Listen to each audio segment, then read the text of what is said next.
بسم اللہ الرحمن الرحیم۔ ناظرین کرام، معراج النبی صلی اللہ علیہ وآلہ وسلم نبی رحمت، نور مجسم، شاہ بنی آدم، جان عالم، بہار عالم، قرار عالم، سید عالم صلی اللہ علیہ وآلہ وسلم کے تمام معجزات میں سے سب سے بڑا معجزہ ہے۔ اور بعض نے تو یہ کہا ہے کہ قرآن مجید فرقان حمید سب سے بڑا معجزہ ہے، اور اس کے بعد معراج النبی صلی اللہ علیہ وآلہ وسلم حضور علیہ السلام کا سب سے بڑا معجزہ ہے۔ معجزہ اس چیز کو کہتے ہیں جو انسان کی عقل میں نہ آئے اور صرف انبیاء کرام سے ہی صادر ہو، یعنی عقل اس کا احاطہ نہ کر سکے، اس کو معجزہ کہتے ہیں۔ معجزہ نبیوں کے ساتھ خاص ہوتا ہے اور کرامت اللہ کے نبیوں کے ساتھ خاص ہوتی ہے۔ تو معراج النبی صلی اللہ تعالیٰ علیہ وآلہ وسلم کا جو معجزہ ہے، اس کے بارے میں سیدی اعلیٰ حضرت عظیم البرکت امام احمد رضا خان فاضل بریلوی صاحب آپ فرماتے ہیں، وہ سرور کشور رسالت جو عرش پر جلوہ گر ہوئے تھے، نئے نرالے طرب کے ساما عرب کے مہمان کے لیے تھے، بہار ہے شادیاں مبارک، چمن کو آبادیاں مبارک، ملک فلک اپنی اپنی لے میں یہ گر انا دل کا بولتے تھے، وہاں فلک پر یہاں زمین میں رچی تھی شادی مچی تھی دھومیں، ادھر سے انوار ہنستے آتے ادھر سے نفخات اٹھ رہے تھے، یہ چھوٹ پڑتی تھی ان کے رخ کی کہ عرش تک چاندنی تھی چھٹکی، وہ رات کیا جگمگا رہی تھی، جگہ جگہ نصب آئینے تھے۔ معراج النبی صلی اللہ علیہ وآلہ وسلم کو خالق کائنات نے قرآن مجید فرقان حمید کے اندر دو مقام پر جو ہے وہ ارشاد فرمایا۔ پہلا ہے سورہ اسراء، جہاں پر قرآن پاک کا نصف ہوتا ہے، وہاں سے شروع ہوتی ہے، سبحان الذی اسری بعبدہ لیلا من المسجد الحرام الی المسجد الاقصی، کہ پاک ہے وہ ذات جو راتوں رات اپنے پیارے حبیب صلی اللہ علیہ وآلہ وسلم کو مسجد حرام سے مسجد اقصی تک لے گئی۔ اب یہاں پر جو معراج مصطفیٰ صلی اللہ علیہ وآلہ وسلم ہے، وہاں اگر دیکھا جائے تو معراج کہتے ہیں اوج کو، بلندی کو۔ تو یہاں پر جو 3 سفر ہوئے ان میں پہلا سفر جو ہے وہ مکہ المکرمہ سے لے کر جو ہے وہ سرزمین فلسطین یعنی مسجد اقصی تک ہے، اور پھر وہاں سے پھر سدرۃ المنتہا تک ہے، اور پھر سدرۃ المنتہا سے لا مقام کی بلندیوں تک ہے۔ معراج النبی کی رات وہ ایک رات تھی، ایسی رات کہ جب سے طلوع و غروب کا نظام قائم ہوا ہے، اس طرح کی جلوہ بار رات کوئی نہیں آئی تھی۔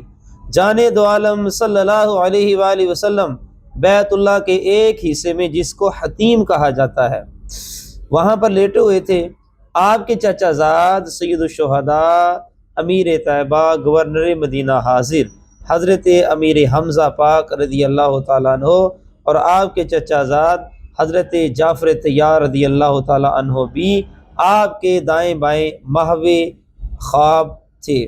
جب آپ کی آنکھوں میں بھی نیند کی حلاوت گلنے لگی اور چشمہائے نرگسی بند ہونے لگی، تو اچانک آسمان سے 3 فرشتے اتر آئے۔ ان میں سے ایک نے ان تینوں حضرات کی طرف اشارہ کرتے ہوئے دوسرے سے پوچھا، ہماری مطلوبہ ہستی کون سی ہے؟ دوسرے نے جواب دیا، وہ جو دونوں کے درمیان میں محو استراحت ہے، اور وہی سب سے بہتر ہے۔ تیسرے نے کہا، اسی بہتر ہستی کو ہم نے لے کر جانا ہے۔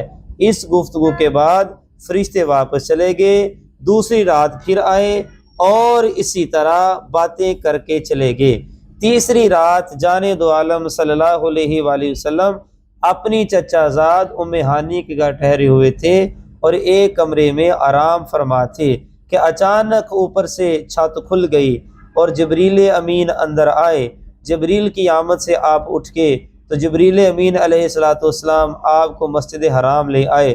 نیند کا اثر ابھی تک مزاج عالی پر تھا، اس لیے مسجد میں پہنچ کر وہیں لیٹ گئے جہاں عموماً استراحت فرمایا کرتے تھے۔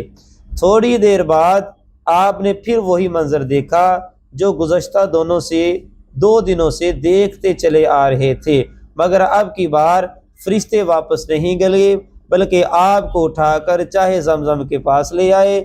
جبریل امین نے آپ کا سینہ مبارک کھول کر دل کو باہر نکالا اور آب زمزم سے دھویا۔ پھر سونے کا ایک تھال لایا گیا جو ایمان و حکمت سے بھرا ہوا تھا، جبریل نے اس کو آپ کے دل میں انڈیل دیا اور دل کو دوبارہ اپنی جگہ میں رکھ کر سینہ بند کر دیا۔